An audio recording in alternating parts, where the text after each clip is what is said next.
Hello everyone, চলে আসছি নতুন একটা রেসিপি নিয়ে। আজকে পাঙাশ মাছের ঝাল করব।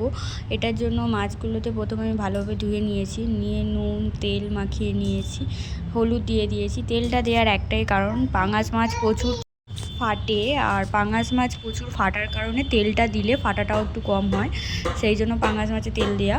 তারপর মাছগুলো আমার ভাজা হয়ে গিয়েছে, দেখতেই পাচ্ছ। এখানে পেঁয়াজ, আদা, রসুন আর জিরে নিয়ে নিয়েছি এটা রান্না করার জন্য। প্রথমেই আমি পেঁয়াজগুলো ভালোভাবে লাল লাল করে ভেজে নেব, আর জিরেটাকে দিয়ে দেব সাইডে।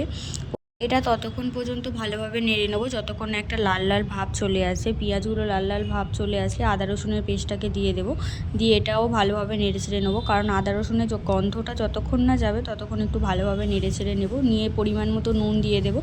নুনটা দিয়ে দিলে তাড়াতাড়ি কী হয়, প্রথমে পেঁয়াজগুলো ভালোভাবে গলে যায়। তারপরে লঙ্কার গুঁড়ো দিয়ে দেবো, পরিমাণ মতো হলুদ দিয়ে দেবো। হলুদ গুঁড়োটা একটুখানি দিয়েছি, একদম হলুদ গুঁড়ো বেশি খাওয়া হয় না আমাদের বাড়িতে, তোমরা তো তোমাদের পরিমাণ অনুযায়ী দেবে। এখানে জিরে গুঁড়ো, ধনে গুঁড়ো আর একটু ফিশ মশলা দিয়ে দিয়েছি।